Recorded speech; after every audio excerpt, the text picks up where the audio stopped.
Bos días a todos, amigos, dende o meu recuncho de Trevinca. No transcurso dunha xa longa permanencia niste universo como ser humano pensante, son moitos os congéneres que te atopas nun camiño certamente complicado como ten sido o meu. Algúns deses encontros son para esquecer, pero a inmensa maioría foron dignos de lembrar para sempre.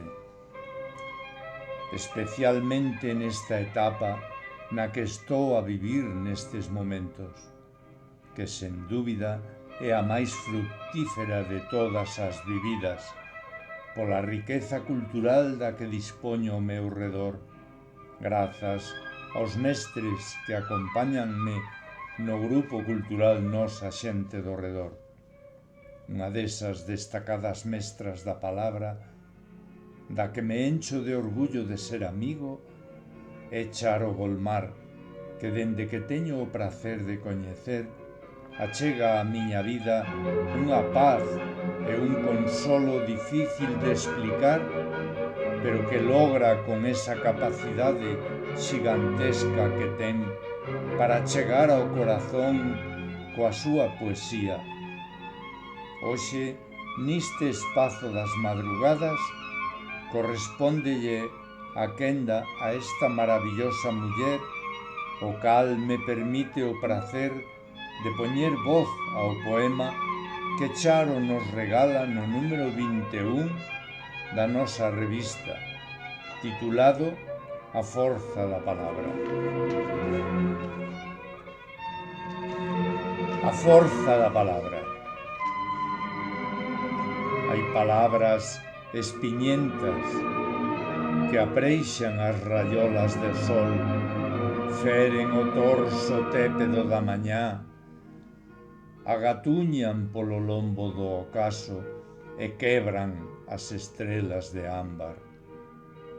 Palabras estilete de corte afiado que rabuñan a pel, maltratan e cravan no peito puñadas. É difícil gorecerse das bategadas que esgrafían o dor no corpo e na alma, dos dardos envelenados que eclipsan os amenceres e anestesian os sentires. Non é doado entender o porqué da falsidade, nin verificar a ruindade de algúns seres humanos. Mais non sucumbiremos ás verbas incendiarias que esfarelan e esburacan. Non caeremos baixo o aceiro ferinte da súa gadaña.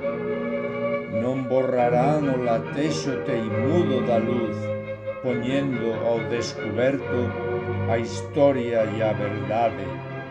Non anularán a vontade de construir, de alumar e preservar, porque é máis poderosa a forza da palabra do que traballa en silencio, con tolerancia e constancia, con amor e lealdade, en paz e liberdade. Grazas, Charo.